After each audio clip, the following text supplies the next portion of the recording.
दोस्तों, आप लोगों ने स्प्रेडशीट में गूगल के स्प्रेडशीट में किस तरीके से डेटा को ऑटोमेट किया जाता है, इसके लिए मैंने अपने यूट्यूब चैनल पे काफ़ी सारी वीडियो डाली हुई है। और मैंने अलग अलग तरीके से जो होता है मतलब टास्क को डन करना सिखाया है कि किस तरीके से आप इसका कोड बना सकते हैं और अपने टास्क को डन कर सकते हैं। और मैंने YouTube पे आपको फॉर्म गूगल फॉर्म पर किस तरीके से काम किया जाता है, इसके लिए भी जैसे जैसे हमें आवश्यकता पड़ी है या फिर जैसे जैसे आप लोगों की रिक्वायरमेंट रही है, तो उसके रिकॉर्डिंग भी मैंने आपको मतलब जो टास्क हैं उसको किस तरीके से आप ऑटोमेट कर सकते हैं उसके बारे में भी मैंने वीडियो बनाया है। तो उसी क्रम को हम आज आगे फिर बढ़ाते हैं और गूगल फॉर्म को किस तरीके से और हम ज़्यादा ऑटोमेट कर सकते हैं, किस तरीके से उसके रिस्पॉन्स को हम फाइंड आउट कर सकते हैं, उसके हेडिंग्स को फाइंड आउट कर सकते हैं और उसके साथ किस तरीके से हम खेल सकते हैं, वो सारी चीज़ें आज की इस वीडियो में जो हम देखने वाले हैं। तो गूगल फॉर्म्स के ऑटोमेशन को और हम डीपली समझेंगे इस वीडियो में। तो वीडियो को करता हूँ मैं स्टार्ट, पर इससे पहले मैं अपना इंट्रोडक्शन दे देता हूँ। दोस्तों, मेरा नाम है अमित और मैं आप सभी लोग का स्वागत करता हूँ आपके अपने इस चैनल टेक ज्ञान अमित में। दोस्तों, वीडियो अच्छी लगेगी तो प्लीज़ मेरे वीडियोस को लाइक कर लीजिएगा, चैनल को सब्सक्राइब कर लीजिएगा, बेल आइकन जरूर दबाइएगा। साथ ही साथ दोस्तों, यदि ये वीडियो मेरे फेसबुक पेज पे देख रहे हैं तो उसे भी लाइक कीजिएगा। तो दोस्तों, विदाउट टाइम वेस्ट किए हुए वीडियो को करता हूँ मैं स्टार्ट। तो दोस्तों, इसे समझने के लिए सीधे चलते हैं अपने गूगल शीट में। और यहाँ पर देखिए एक मैंने फॉर्म बनाया हुआ है और इस फॉर्म का अगर मैं आपको दिखाऊं तो ये फॉर्म बेसिकली यहाँ पे ये फॉर्म रिस्पॉन्स 1 है और ये यहाँ पे इसी सीट से प्रैक्टिस फाइल हमारी जो गूगल शीट है उससे लिंक है। यदि मैं यहाँ पे जाऊँ और यहाँ पे कुछ भी अगर मैं नाम डाल दूँ, जैसे मैं अपना चैनल का नाम डाल देता हूँ यहाँ पे, और देन मैं ये चैनल मेरा 4 साल पुराना है, तो मैं इसको अगर सबमिट करूँ, मतलब एक ऐसे डेमो मैंने आपको बता दिया, तो यहाँ पे लिख दिया, तो ये जो भी फॉर्म रिस्पॉन्स 1 में हमारा डेटा होगा तो वो देखिए बेसिकली यहाँ पे आ चुका है। तो ये सारी चीज़ें तो आपको पता है कि किस तरीके से हम फॉर्म क्रिएट करते हैं, कैसे हम सीट में जाते हैं सीट से लिंक कर देते हैं। तो ये सारी चीज़ें तो आप कर सकते हैं, इसमें कोई बहुत बड़ी मतलब इसमें लॉजिक नहीं है। अब बात अगर हम ये कहें कि आपको एक ऐसा कोड क्रिएट करना है कि जो भी हम फॉर्म रिस्पॉन्स 1 में इसमें मतलब हमारी इस गूगल फॉर्म से अगर हम भरें तो वो डेटा जो था हमारी दूसरी स्प्रेडशीट में भी जाना चाहिए। वैसे बेसिकली आप इसको अलग तरीके से भी कोड कर सकते हैं। इसके लिए मैं किस तरीके से डेटा को कॉपी और पेस्ट करके आप एक सीट से दूसरी सीट में डेटा को ट्रांसफ़र कर सकते हैं, तो ये सारी चीज़ें आपको पता है। लेकिन मैं अभी ये चीज़ नहीं बताने वाला हूँ। मैं यहाँ पे एक डेमो सीट भी ओपन कर लेता हूँ, क्योंकि मैं बेसिकली ये चाहता हूँ कि जैसे ही मैं गूगल फॉर्म का रिस्पॉन्स को सबमिट करूं तो ऑटोमेटिकली मैं मतलब स्प्रेडशीट के लिए कोई कोड ना लिखूं, गूगल फॉर्म से ही जो भी रिस्पॉन्स हमें मिले वो डायरेक्टली जो है हमारे सीट में इस सीट में आकर के यहाँ पर पेस्ट हो जाए।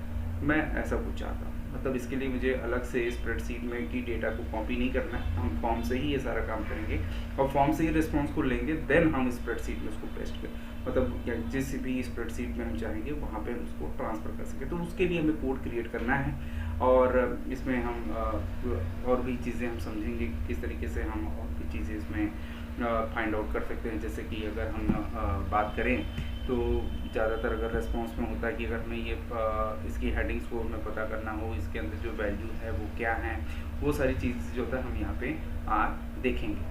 तो बातें तो बहुत हो चुकी हैं, तो सीधे चलते हैं अपने कोड के अंदर और यहाँ पे मैं चलता हूँ एक्सटेंशंस और यहाँ पे है हमारा ऐप्स के।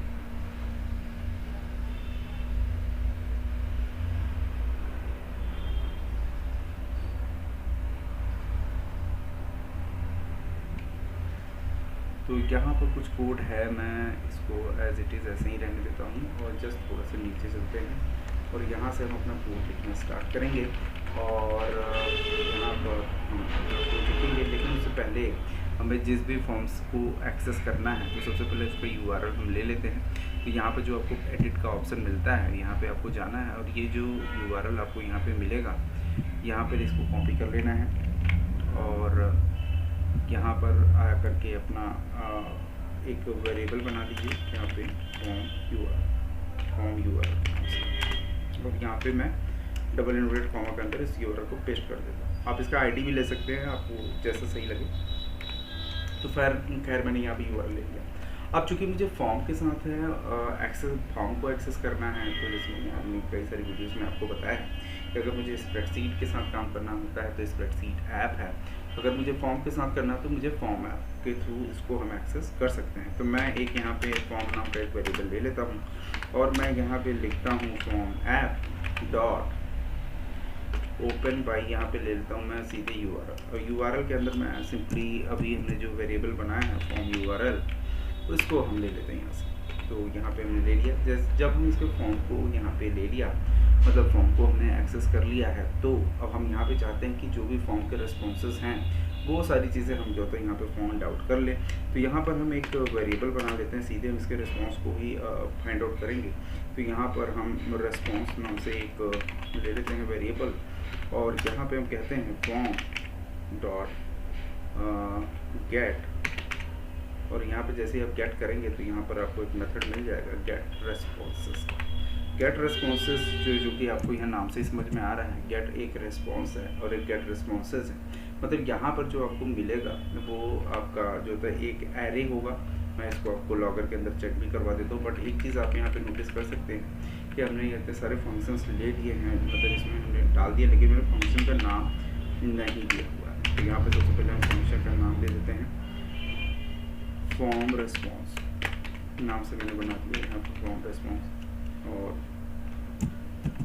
यहाँ पर इस तरीके से आपको ब्रैकेट को ओपन क्लोज करना है, और यहाँ पर जो कर्ली ब्रैकेट है इसके अंदर आपको ये सारी चीज़ें लिख दे, मतलब कट करके पेस्ट कर देना है। ठीक है, तो यहाँ पर ये हमारा काम हो चुका है। अब हम यहाँ पे क्या करते हैं, जब अगर मैं रेस्पॉन्स को अगर मैं लॉक करके आपको दिखाऊँ, लॉगर डॉट लॉक करता हूँ और यहाँ पे मैं रेस्पॉन्स करता हूँ, तो रेस्पॉन्स, और मैं इसको सेमीकोलन दे करके मैं इसके फंक्शन को पहले यहाँ पे सेलेक्ट कर लेता हूँ फॉर्म रेस्पॉन्स, और यहाँ पे रन करूँगा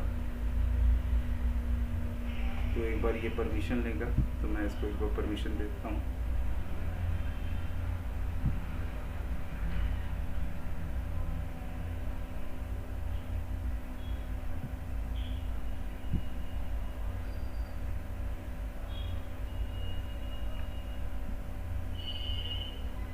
और ये देख रहे हैं यहाँ पे फॉर्म रेस्पॉन्स मिल चुका है, चूँकि ये एक एरे है। अगर आप इसमें 2-3 एंट्री और करते हैं तो चलिए मैं इस पर एक और एंट्री आपको करके दिखाता हूँ। फिलहाल अभी मैं इसको पहले प्रीव्यू मोड में करता हूँ और यहाँ पे लिख देता हूँ अमित, और एज है 29 या फिर 2080 रखते हैं। तो मैं यहाँ पर रिस्पॉन्स को सबमिट कर दिया। देन वापस से मैं अपने कोड के अंदर चलता हूँ और यहाँ पर मैं दोबारा से इसको रन करता हूँ। तो इस बार देखते हैं क्या मिलता है। तो देखिए आपको यहाँ पे मिल चुका है फॉर्म रेस्पॉन्स। तो इट मीन्स आप यहाँ पे जितनी बार आपके रिस्पॉन्स में एंट्री होगी उस हिसाब से ये फॉर्म रिस्पॉन्स जो है कम या ज़्यादा होते रहेंगे। तो यहाँ पे आपको मिल चुका है कि अब इससे आपको पता चल रहा है कि आपके फॉर्म में 2 रिस्पॉन्स हैं। अब इस रिस्पॉन्स को हमें एक्सेस करना है, मतलब हमें ये चाहिए कि जो भी हमें जब भी कोई अगर आपके पास सपोज फॉर्म में आप एंट्री कर रहे हैं तो हर बार हमें ये चाहिए कि जो भी यूज़र फिल करेगा हमें उसी की ही वैल्यू यहाँ पे लेके आना है। तो यहाँ पे हमें क्या करना पड़ेगा कि हम इसको हम हमेशा लास्ट वाली वैल्यू को कैसे एक्सेस करेंगे वो हम आपको बताना चाहेंगे। उसके लिए हम यहाँ लिखेंगे लास्ट वैल्यू नाम का एक हम वेरिएबल बना लेते हैं, और इसमें हम लिखते हैं जो भी हमारा रिस्पॉन्स होगा उसमें उसकी जो लेंथ होगी। सपोज़ जो रिस्पॉन्स अगर मैं लिखूँगा, जैसे मैं डॉट लगाऊंगा तो इसमें एक मेथड आपको मिल जाएगा रेस्पॉन्स डॉट लेंथ, यहाँ पर आपको मेथड मिलेगा। तो मैं यहाँ पर रेस्पॉन्सेस किया और यहाँ पे देखिए हमने इक्वल का साइन नहीं दिया। तो यहाँ पे जैसे मैंने रेस्पॉन्स लिखा और मैंने इस तरीके से स्क्वायर ब्रैकेट लगाया, और जैसे मैंने लिखा रेस्पॉन्स और यहाँ पर जैसे मैंने डॉट लगाई, तो यहाँ पर एक मेथड आपको मिल जाएगा डॉट लेंथ। तो ये जैसे ही आप लिखेंगे और उसके बाद जैसे ही आप -1 कर देंगे तो आपका जो भी रिस्पॉन्स की लास्ट वैल्यू होगी तो वो आपको यहाँ पे मिल जाएगी। यहाँ पर मैं साइड में लिख देता हूँ टू गेट लास्ट रिस्पॉन्स ये मतलब जो ये जो लाइन ऑफ कोड है, इससे आप जो है हमेशा लास्ट आपका जो रिस्पॉन्स होगा उसको जो होता है आप इस लाइन ऑफ कोड से आप फाइंड आउट कर सकते हैं। तो यहाँ पर ये काम हो चुका है। अब हमें यहाँ पे क्या करना है कि जब हमें ये यहाँ पर हमें इसका लास्ट वैल्यू मिल चुका है, तो हमें इसमें क्या आइटम है वो भी हमें पता करना पड़ेगा। तो हम यहाँ पे लिख लेते हैं, एक वेरिएबल बना लेते हैं, लेट आइटम रिस्पॉन्स इतना ही रहने देते हैं, लेट आइटम रिस्पॉन्स। तो यहाँ पर जो भी आपकी लास्ट वैल्यू है डॉट गेट आइटम रिस्पॉन्स। अब यहाँ पे अगर करेंगे तो यहाँ पर मिल जाएगा आपको गेट आइटम रिस्पॉन्सेस।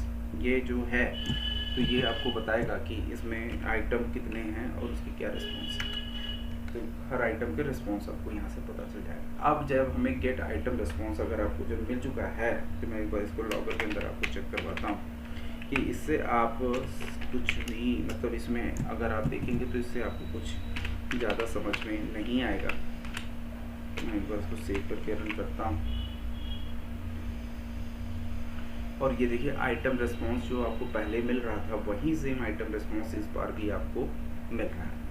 तो अब हमें आइटम रिस्पॉन्स चूँकि आ चुका है हमारा, तो अब हम बेसिकली यहाँ पे क्या करने वाले हैं कि हम इसको लूप का इस्तेमाल करेंगे और इसकी हर एक वैल्यू को हम फाइंड आउट कर लेंगे। तो इसके लिए हम सिंपली फॉर लूप का इस्तेमाल करते हैं। तो फॉर यहाँ पे एक वेरिएबल लेते हुए आई इक्वल्स टू 0 और आई हमारा जो चलेगा लेस देन जो हमारा आइटम का रिस्पॉन्स होगा वहाँ तक जाएगा और यहाँ पर आई प्लस प्लस से हमारा इंक्रीमेंट हो जाएगा इस तरीके से।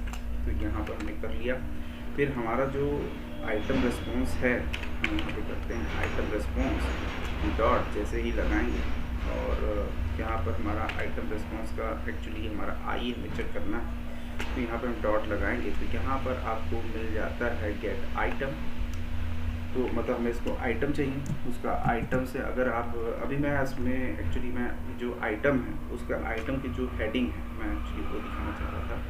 गेट यहाँ पर आपको मेथड मिल जाएगा सेट गेट टाइटल हमें नहीं चाहिए, गेट हेडर ऐसा कुछ करके होना चाहिए मुझे जहाँ पर ये गेट आईडी गेट टाइटल और गेट टाइटल। हाँ तो गेट टाइटल ही करते हैं क्योंकि मुझे आइटम का जो है टाइटल चाहिए। आइटम इन द सेंस अगर मैं आपको बताऊं तो आइटम हमारा होगा ये जो हमारा यहाँ पे जो हम इनपुट देंगे और उसका जो टाइटल है मतलब यहाँ पे जो इनपुट देंगे वो हमारा आइटम होगा और इसका ये आपका जो कहलाएगा ये टाइटल। ये हमारा मतलब वहाँ पे जो हम टाइप करेंगे वो होगा हमारा आइटम और उसका जो टाइटल होगा मतलब ऊपर का हेडिंग। तो यहाँ पे मैं लिख देता हूँ हेडर या फिर आप इसको हो जाता है लेबल भी बोल सकते हैं। मैं इसको लेबल बोल देता हूँ। तो इससे आपको जो है यहाँ से आप इसके लेवल को एक्सेस कर सकते हैं। मैं एक बार इसको चेक करवाता हूँ लॉगर के अंदर। मैंने कहा लेबल और मैं इसको सेमीकोलन लेकर के सेव करता हूँ और ये देखिए आपका जो लेबल है मैंने हर एक आइटम का क्या लेबल है। अभी चूँकि फॉर्म में हमारे सिर्फ 2 ही इसके अंदर हमने बनाया हुआ है लेबल, तो इसमें केवल 2 ही लेबल आ रहा है। अगर आप इसमें एक लेवल और क्रिएट करेंगे तो मतलब जितने भी लेवल्स होंगे उस हिसाब से आप इसके लेवल्स को फाइंड आउट कर सकते हैं। अब जब ये आपको लेवल मिल चुका है तो आप इसके जो रिस्पॉन्स है वो भी आप यहाँ पे फाइंड आउट कर सकते हैं। अब मैं यहाँ पे लिखता हूँ यहाँ पर मैं लिखता हूँ यहाँ पे रिस्पॉन्स मैं इस बार नहीं लिखूँगा, मैं सीधे RES लिख देता हूँ। और जो हमारा आइटम का जो रिस्पॉन्स है उसका जो आई है उसमें हमें उसके गेट रिस्पॉन्स हमें चाहिए, मतलब उसका जो रिस्पॉन्स मिलेगा मतलब उसके अंदर जो वैल्यूज़ होंगी वो हमें यहाँ पे मिल जाएगी। तो मैं अभी लेवल को मैंने आपको चेक कराया था, अब मैं इसके रिस्पॉन्स को आपको चेक करवाता हूँ। देन मैं इसको सेव करता हूँ और रन करता हूँ। ये देखिए आपका जो हमने इसमें किया हुआ था, तो अगर मैं इसके प्रैक्टिस फाइल में जाऊं और यहाँ से सबमिट इन अदर रिस्पॉन्स पे क्लिक करता हूं और मैं इसको एडिट में लेके चलूँ आपको, तो यहाँ पर मैं इसके रिस्पॉन्स में अगर जाऊँगा तो आप यहाँ पे देखेंगे कि जो आपका रिस्पॉन्स है यहाँ पर एक है टेक ज्ञान अमित और नेम में, और यहाँ पर सेकंड है आपका अमित, देन उसका एज है यहाँ पर 28। तो अगर मैं कोड में आपको दिखाऊं तो जो आपका लास्ट रेस्पॉन्स है वो आपको यहाँ पे मिल चुका है। तो अब हमें क्या करना है, जब हमको रेस्पॉन्स मिल चुका है तो इस रेस्पॉन्स को हमें बेसिकली क्या करना है कि एक एरे के अंदर जो है स्टोर कर लेना है। तो वो कैसे करेंगे, तो यहाँ पर हम एक ब्लैंक एरे बना लेते हैं। इस एरे में मैं लेट स्टोर डाटा नाम से मैं बना लेता हूँ उसको, और इसको एक ब्लैंक एरे यहाँ पर डिफाइन करता हूँ। तो अब हमें क्या करना है, जो हमारा स्टोर डेटा है उसका हमें लेबल, और लेबल बेसिकली हमें ज़रूरत नहीं पड़ेगा। एक चीज़ आप यहाँ पे और भी कर सकते हैं, जो कि आपका तो टाइम स्टैम्प भी हमें लेना इम्पोर्टेंट है। तो जैसे कि हमने यहाँ पे टाइम स्टैम्प देखा, तो हम टाइम स्टैम्प को भी ले लेते हैं, क्योंकि यहाँ पर हमें रिस्पॉन्स भी मिल चुका है, हमें इसके हेडर्स भी, हमें लेबल क्या है वो भी हमें पता चल रहा है। तो जो हमें एक्चुअल जो नीड होती है वो हमें टाइम स्टैम्प और हमारा जो रिस्पॉन्स होगा उसका हमें रिक्वायरमेंट होता है। तो हमें यहाँ पे रिस्पॉन्स आ चुका है, तो हम इसका जो टाइम स्टैम्प है वो भी हम यहाँ पे ले लेते हैं। तो लेट हम यहाँ पर एक वेरिएबल क्रिएट कर लेते हैं जिसका नाम होगा टाइम स्टैम्प। और टाइम स्टैम्प में हम बेसिकली टाइम स्टैम्प कैसे फाइंड आउट करेंगे, जो भी हमारा लास्ट वैल्यू है उस वैल्यू का हमें गेट टाइम स्टैम्प ले लेते हैं, यहाँ से गेट टाइम स्टैम्प। तो यहाँ पर हम गेट टाइम स्टैम्प को भी फाइंड आउट कर दिया है। अगर मैं इसको लॉगर के अंदर आपको चेक करवाऊँगा तो यहाँ पर आप इसके टाइम स्टैम्प को भी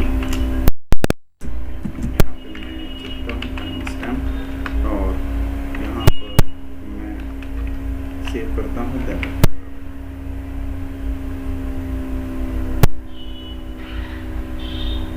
तो देखिए वहाँ पे जो उसका लास्ट टाइम स्टैम्प है वो उसका जो वैल्यू है वो हमें यहाँ पे मिल चुका है। चूँकि यहाँ GMP4 है तो हमें इसकी जो है टाइम फॉर्मेट सेटिंग करनी पड़ेगी। तो ये आप कर सकते हैं, ये कैसे करने की तो ये चीज़ें मैंने एक आपको अपनी स्क्रिप्ट की वीडियो में मैंने आपको बताया भी है। तो बेसिकली इसके फॉर्मेट को चेंज करने फिलहाल GMP4 यहाँ पे हमें मिल रहा है, बट ये टाइम स्टैम्प एक्चुअल में हमें मिल चुका है। तो अब हमें क्या करना है कि ये जो हमारा यहाँ पे रिस्पॉन्स हमें मिल रहा है, इसको जो है हमें इस एरे के अंदर स्टोर करना है। तो इसको हम कैसे स्टोर कर सकते हैं, इसको स्टोर करने के लिए बेसिकली आपको करना क्या है कि जो भी आपका स्टोर डेटा है, स्टोर डेटा का यहाँ पे एक्चुअली ये लूप की क्लोजिंग हो रही है। और मैं एक बार बाहर चलता हूँ और एक बार मैं लॉक कर लेता हूँ, इससे हम क्लियर हो जाएंगे कि एक्चुअली हमें कहाँ पे वैल्यू को लेना चाहिए। तो यहाँ पे हमने रिस्पॉन्स किया और सेव किया, देन हम इसको रन करते हैं और रिस्पॉन्स इज़ नॉट डिफाइंड। तो यहाँ पर देखिए हमको प्रॉब्लम आ चुकी है, जो कि हमें यहाँ पे नहीं करना था। बेसिकली मैं इसके रेंज को चेक कर रहा था कि हमें कहाँ पर एरे को डालना है। तो हमारा बेसिकली हमने एक ब्लैंक एरे यहाँ पर डिफाइन किया हुआ है स्टोर डेटा। तो स्टोर डेटा को हमें यहाँ पे करना पड़ेगा स्टोर डेटा डॉट, यहाँ पे आपको कई सारे एरे के मेथड मिलते हैं। तो इसको सिंपली आपको पुश कर लेना है। तो इसके अंदर जो भी रिस्पॉन्स आएगा वो इसके अंदर चला जाएगा, बट आप इसमें जो भी वैल्यू आएगी वो एज ए इंडेक्स होगा। मैं इसको सेव करूँगा तो आप अगर स्टोर डेटा को अगर यहाँ पे आप इसको प्रिंट करेंगे तो मैं इसको ऊपर दिखा देता हूँ लॉगर डॉट लॉग, क्योंकि अभी एरे में हमने कुछ वैल्यू डाला हुआ है। तो हमारा जो भी स्टोर डेटा है उसमें कुछ इंडेक्सिंग आपको मिल जाएगी। तो यहाँ पे देखिए अमित और अमित 28 यहाँ पर आपको मिल रहा है। तो बेसिकली हमें यहाँ पे करना क्या है कि अभी यहाँ पे लूप चल रहा है, तो लूप के अंदर हमें कई सारी जो है वैल्यूज़ मिल रही हैं। तो यहाँ पर हमें क्या करते हैं कि एक बार ये जो रिस्पॉन्स है तो यहाँ पर हम काम कर लेते हैं। तो यहाँ पर हमारा स्टोर डेटा में जो उसकी वैल्यू है वो यहाँ पे मिल चुकी है। अब हम एक काम कर लेते हैं, यहाँ पर इसको अगर हम यहाँ पे Ctrl+X करते हैं और यहाँ पे जस्ट नीचे आते हैं और लॉकर के अंदर हम ये अगर वैल्यू को एक बार यहाँ नीचे अगर प्रिंट करें, क्योंकि वहाँ पे अगर आपने देखा होगा ध्यान से, तो एक बार अमित आता है, देन उसके बाद हमारा सेकंड इसको हम चेक कर लेते पहले, और एक बार कंट्रोल चेक करते कहीं हमने मिस्टेक किया हुआ है, तो हम एक बार इसको, अब सही है, मैं इसको कट करता हूँ यहाँ से। तो लूप में आपने एक बार देखा कि पहले अमित आता है, देन अमित 24 ऐसे करके आता है, तो हमें थोड़ा सा वो नहीं चाहिए, तो इसलिए हम एक बार नीचे इसको ले जाते हैं और यहाँ पर एक बार हम चेक कर लेते हैं कि क्या ये वैल्यू इस तरीके से हमें कुछ मिलता है, मतलब हमें सिंगल वैल्यू मिलता है। तो हमें जहाँ तक डाउट लग रहा है कि इसमें एरर दे सकता है, क्योंकि ये लेट फंक्शन है और आउट जाने पर ये वैल्यू यहाँ पे नहीं आएगा। कोई बात नहीं, तो हमें यहाँ पर तो ये एक्सेस फिलहाल ऊपर में हमें मिल ही रहा है, तो हमें इसकी कोई यहाँ पर दिखाने की भी ज़रूरत नहीं पड़ेगी। इसको हम यहाँ पे कर लेते हैं ऐसे, तो इसको हम आउट कर देते हैं यहाँ से। तो यहाँ पर हमने कर लिया। अब इसमें हमें क्या करना है, इसकी हर एक वैल्यू को हमें फैच करना पड़ेगा, क्योंकि हमारा जो रिस्पांस है उसकी हर एक वैल्यू को हमें अपने अलग अलग सेल में दिखाना है। तो हम यहाँ पे कर क्या करते हैं, एक इसके अंदर हम फाइनल एक बना लेते हैं, फाइनल नाम से, फाइनल रिजल्ट नाम से एक हम वेरिएबल बनाते हैं, और इसके अंदर हम क्या करते हैं, जो भी हमारा स्टोर डेटा का जो 0 और 1 2 जो वैल्यू होगा उसे हम जो है इसके अंदर रख लेंगे। तो कैसे करेंगे उसको आप देख लीजिए। तो यहाँ पर हमारा स्टोर डेटा के हर एक वैल्यू को एक्चुअली मुझे अलग अलग कॉलम में दिखाना है, तो हमें इसको अलग अलग उस एरे से निकालना पड़ेगा। तो स्टेट डेटा का हमारा जो 0 इंडेक्स होगा, क्योंकि इसमें बेसिकली हमारे पास 2 ही वैल्यू हमारे फॉर्म्स में हैं, तो इसमें आप उसके अकॉर्डिंग यहाँ पे 0 और 1 डिफाइन कर सकते हैं। तो हमारा जो फाइनल रिजल्ट है वो यहाँ पे मिल चुका है। एक बार हम इसको लॉगर के अंदर भी डाल के देख लेते हैं कि क्या वैल्यू हमें यहाँ पे मिल रहा है। तो फाइनल रिजल्ट,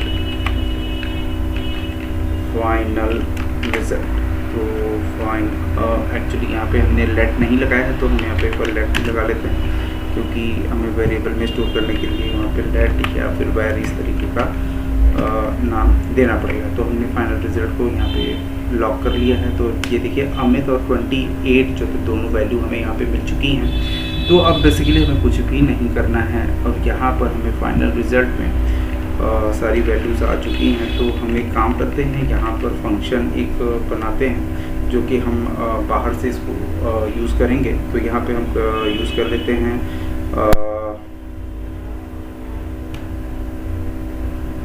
पेस्ट डाटा नाम से एक हम फंक्शन क्रिएट कर लेते हैं, और इसके अंदर हम जो है 2 आर्गुमेंट पास करने वाले हैं।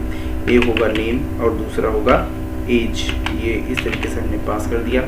या फिर आप इसमें डायरेक्टली अब इसकी वैल्यू जो भी है स्टोर डेटा का, आप इसको डायरेक्टली यहाँ पर एक्सेस कर सकते हैं, पर कोई बात नहीं, अभी कोई एरर आएगा तो हम देख लेंगे फिलहाल।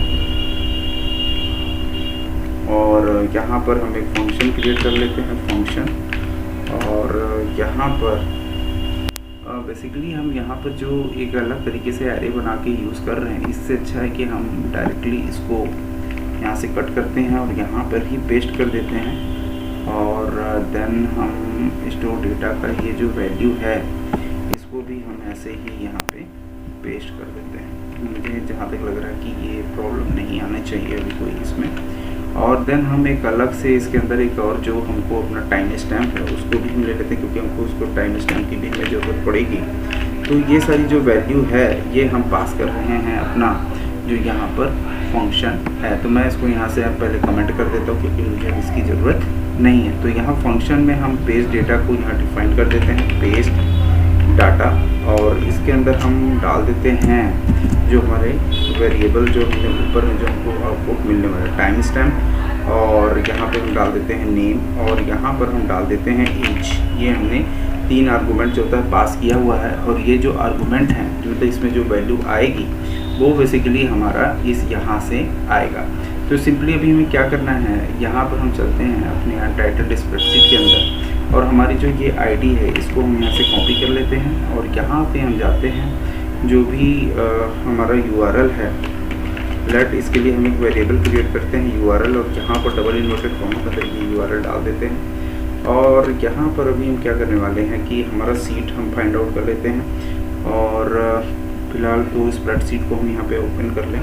तो यहाँ let WS is equal to spreadsheet हम यहाँ पे कर लेते हैं। और यहाँ थोड़ा स्पेलिंग मिस्टेक हो गया, spreadsheet app dot open by URL कर लेते हैं, क्योंकि ये URL के अंदर हम ये जो हमारा वेरिएबल URL है ये पेस्ट कर देते हैं। और यहाँ पर हम इस सीट को भी फाइंड आउट कर लेते हैं gate seat by name method से।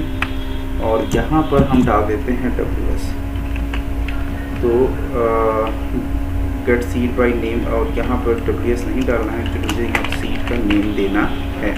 तो सीट नेम हमने यहाँ पे दे दिया है। और यहाँ पे हम लिख देते हैं लेट सीट नेम, यहाँ पर हमने सीट नेम भी दे दिया। और सीट 1 हमारा हो चुका है यहाँ पे। अब सीट 1 का जो भी हमारे लास्ट वैल्यू होगा, basically seat name dot append कर देते हैं। सीधे हमें एक अपेंड का मेथड मिलता है। ये आपकी जो भी रो की जो लास्ट वैल्यू होगी, मतलब लास्ट रो होगा जिसमें वैल्यू नहीं है, तो उसके नीचे जा कर के वो डेटा पेस्ट कर देगा। तो बेसिकली हमें क्या करना है कि अगर हमारा टाइटल स्प्रेडशीट में जो वैल्यू आएगा, पहले हम चलते हैं प्रैक्टिस में, और जो भी हमारी हेडिंग्स है जैसे टाइम स्टैम्प, नेम और एज, मैं बेसिकली यहाँ पे कॉपी कर लेता हूँ और यहाँ चल करके अपने सीट के अंदर पेस्ट कर देता हूँ, क्योंकि हेडिंग हमारा कॉमन रहने वाला है। अब ये बाकी जो चीज़ें हैं वो हम कोड के थ्रू यहाँ पे पेस्ट करेंगे। तो अप एंड रो के अंदर हमारा जो वेरिएबल आएगा वो हमने पहले से ही डिफाइन करके रखा हुआ है। और यहाँ पे है नेम और देन हमारा है एज, ये सारी चीज़ें हमने यहाँ पे डाल दिया है। तो यहाँ पर ये हमारा कोड कंप्लीट हो जाता है। और हम एक बार इसको एक बार रन करते हैं और चेक करते हैं क्या इसके अंदर वो सारी जो वैल्यूज़ हैं वो पेस्ट होती हैं कि नहीं। तो इसके लिए यहाँ पर हम चलते हैं वापस से अपने कोड के अंदर। The parameter class string do not match the method signature for spreadsheet app C dot up and row. तो यहाँ पर हाँ एक इशू हमें यहाँ पे मिला है, क्योंकि अप एंड रो के अंदर जो भी वैल्यू पास किया जाता है वो एज ए एरे होता है। तो सिंपली आपको यहाँ पे एरे देना पड़ेगा और देन आपको सेव करना है और फिर से रन करना है।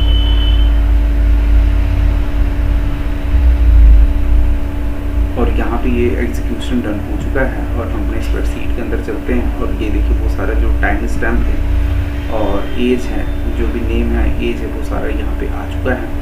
और अगर आप इसे डायनेमिकली करना चाहते हैं तो आप इसे ऑन फॉर्म सबमिट पर इसे ट्रिगर करवा सकते हैं। तो इसके लिए आपको जाना पड़ेगा ट्रिगर्स के अंदर और यहाँ पर आपको अपने ट्रिगर का जो भी आपका जो फंक्शन है उसको आपको यहाँ पे सेलेक्ट करना, जैसे शो टेबल है, पेज डाटा या शो टेबल है। और यहाँ पर एक बार हम चेक कर लेते हैं कि एक्चुअल में मेरा जो फंक्शन था वो फॉर्म ओपन ऐसा करके कुछ था। मैं एक बार कन्फर्म कर लेता हूँ। और ये फॉर्म रेस्पॉन्स, तो मैं वापस से चलता हूँ ट्रिगर के अंदर और यहाँ पर हमारा जो फंक्शन है फॉर्म रेस्पॉन्स उसको मैं सेलेक्ट कर लेता हूँ। और यहाँ से हमारा फॉर्म रेस्पॉन्स और जस्ट थोड़ा सा नीचे आना है। इसमें जो बाय डिफ़ॉल्ट ऑन ओपन रहता है तो उसको हम ऑन फॉर्म सबमिट कर देते हैं और थोड़ा सा नीचे जाते हैं, उसको हम सेव करते हैं।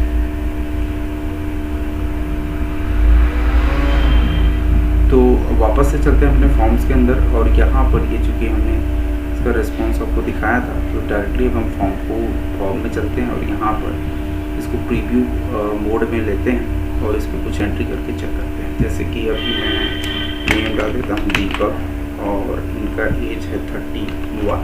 मैं इसको सबमिट करता हूँ।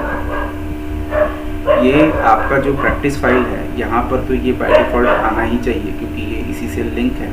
साथ ही साथ हम इसमें भी यूज़ करना चाहते थे तो ये देखिए वो रिस्पॉन्स आपका इस सीट में भी आ रहा है और वही रिस्पॉन्स आ रहा है जो आपका मतलब करंट में कोई भी यूज़र एंट्री करता है।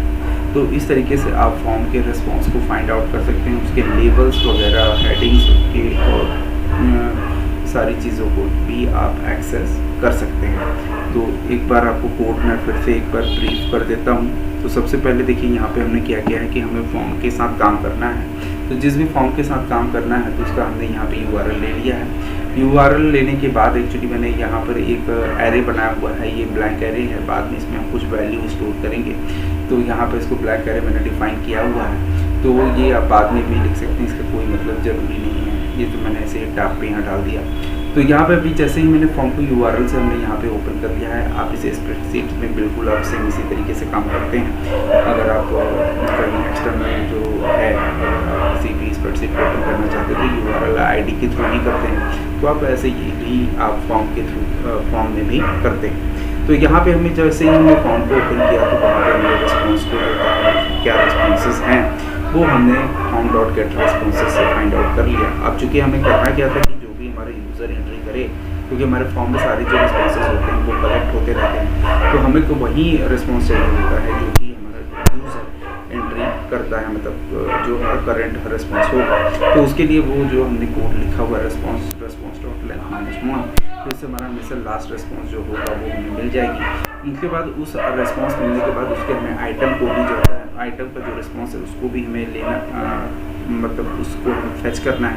तो उसके लिए यहाँ गेट आइटम रिस्पॉन्स होता है, ये भी एक एरे होता है। तो उसकी हर एक वैल्यू को फाइंड आउट करने के लिए हमने यहाँ पे एक लूप का इस्तेमाल कर लिया है। तो इससे आपको यहाँ पर देखिए गेट आइटम, ये बेसिकली फॉर लूप है। तो यहाँ पर आई का जो उसका आइटम है उसका हमने टाइटल बेसिकली ये हमको लेवल बताएगा, और देन उसके बाद हमने यहाँ नीचे कोड लिखा, उसके रिस्पॉन्स को हमने फाइंड आउट कर लिया। फिर इस रिस्पॉन्स को हमने एक एरे में स्टोर कर लिया, जो कि यहाँ पे आप देख रहे हैं। और यहाँ पर जस्ट अगर हम नीचे चलेंगे तो यहाँ पर हमने क्या किया है, एक फंक्शन को सीधे कॉल कर लिया है जो कि स्प्रेडशीट का होगा, और इसमें मतलब जो भी रिस्पॉन्स हमें मिलने वाले हैं वो हमें स्प्रेडशीट में पेस्ट करना है। तो यहाँ पे बेसिकली हमें यहाँ पे टाइम स्टैम्प भी हमें यहाँ पे आप देख ही रहे हैं, यहाँ पे हमें मिल रहा है। तो हमारा जो लास्ट वैल्यू है उसी का हमें टाइम स्टैम्प चाहिए। तो यहाँ पे last value dot get time stamp हमें करने से हमें टाइम स्टैम्प भी मिल जाएगा। तो हमें ये बेसिकली ये 3 पैरामीटर हमें यहाँ पे पास कर देना है, मतलब वो फंक्शन जिसके लिए हमने स्प्रेडशीट के लिए जो बनाया है। देन फिर वहीं हमें जिस भी स्प्रेडशीट को भेजना है उसका हमने URL यहाँ पे लिया हुआ है, और URL से फिर हमने उसको सीट को फाइंड आउट किया हुआ है। और सीट में जैसे ही फाइंड आउट करके हमने उसके जो भी उसका लास्ट रो होगा उसमें ये जो वैल्यू हमने फॉर्म से लिया हुआ है उसको हमने यहाँ पे डाल दिया है। बस बेसिकली आप इसी तरीके से आप फॉर्म के रिस्पॉन्स को एक सीट से दूसरे सीट पर ट्रांसफ़र कर सकते हैं। तो उम्मीद करता हूँ आपको ये वीडियो अच्छी लगी होगी। दोस्तों वीडियो अच्छी लगी तो प्लीज़ चैनल को लाइक और सब्सक्राइब कर लीजिएगा। मिलते हैं अगली वीडियो में, तब तक के लिए नमस्कार।